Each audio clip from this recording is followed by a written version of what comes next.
Assalamualaikum warahmatullahi wabarakatuh. Kembali lagi di pembelajaran Bahasa Indonesia kelas 8. Sebelum memulai pembelajaran, alangkah lebih baiknya kita membaca basmalah terlebih dahulu. Bismillahirrahmanirrahim. Baik, kali ini kita masih membahas terkait dengan teks berita. Jika minggu lalu kita sudah membahas bagaimana cara menyimpulkan sebuah teks berita dan sedikit menyinggung struktur teks berita. Namun kali ini kita lebih detail membahas menelaah struktur teks berita. Boleh dilihat jika di buku paket ada di halaman 10. Struktur teks berita ini lebih dikenal atau disebut dengan piramida terbalik.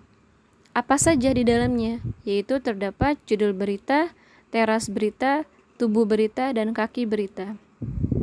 Yang pertama adalah kepala berita, yaitu judul berita utamanya.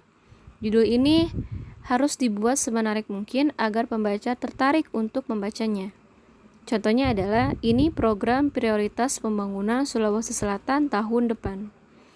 Sudah jelas ya jika judul itu terdapat di awal sebuah paragraf atau terdapat di atas. Yang kedua adalah teras berita, yaitu satu paragraf pembuka yang memuat intisari berita yang paling menarik. Biasanya berisi beberapa poin dari Adik Simba. Siapa yang masih ingat Adik Simba di sini apa? Oke, Adik Simba adalah apa, di mana, kapan, siapa, mengapa, dan bagaimana. Contohnya adalah, para kepala daerah menyampaikan program prioritas tahun 2018 dalam acara Musyawarah Perencanaan Pembangunan Nasional 2017. Tak terkecuali pemerintah Sulawesi Selatan. Kayak tadi, teras berita di sini berisi beberapa poin dari Adik Simba. Nah, Adik Simba apa yang terdapat di dalam contoh tersebut? Oke, terdapat dua unsur Adik Simba, yaitu unsur apa dan unsur siapa. Siapa, yaitu para kepala daerah.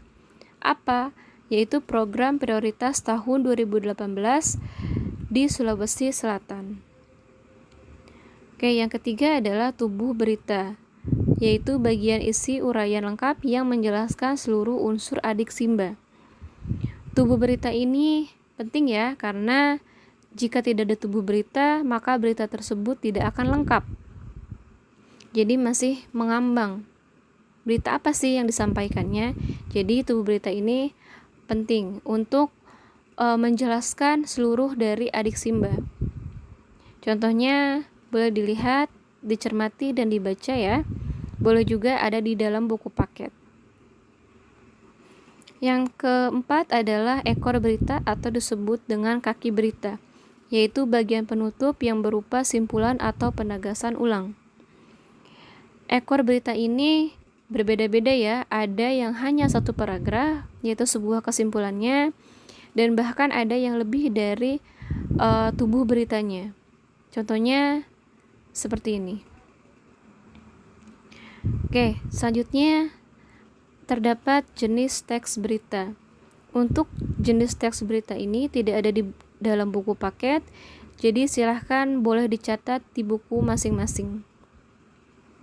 Yang pertama adalah investigasi, yaitu berita yang ditulis berdasarkan hasil penyelidikan yang secara khusus dilakukan pada suatu peristiwa.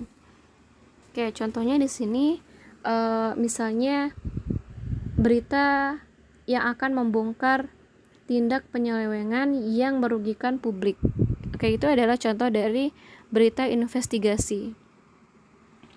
Yang kedua adalah berita langsung yang ditulis secara ringkas, lugas, apa adanya, dan biasanya berisi informasi terkini.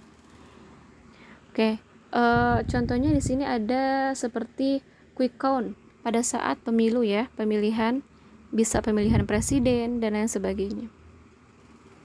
Yang ketiga adalah opini berita, yaitu berita yang berisi opini tentang suatu peristiwa hangat yang sedang terjadi.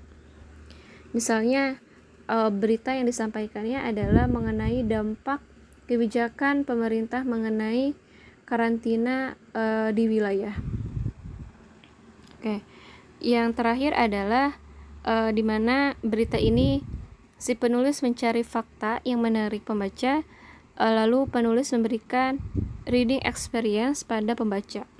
Nah, ini lebih kepada berita yang menjelaskan suatu perjalanan atau kuliner.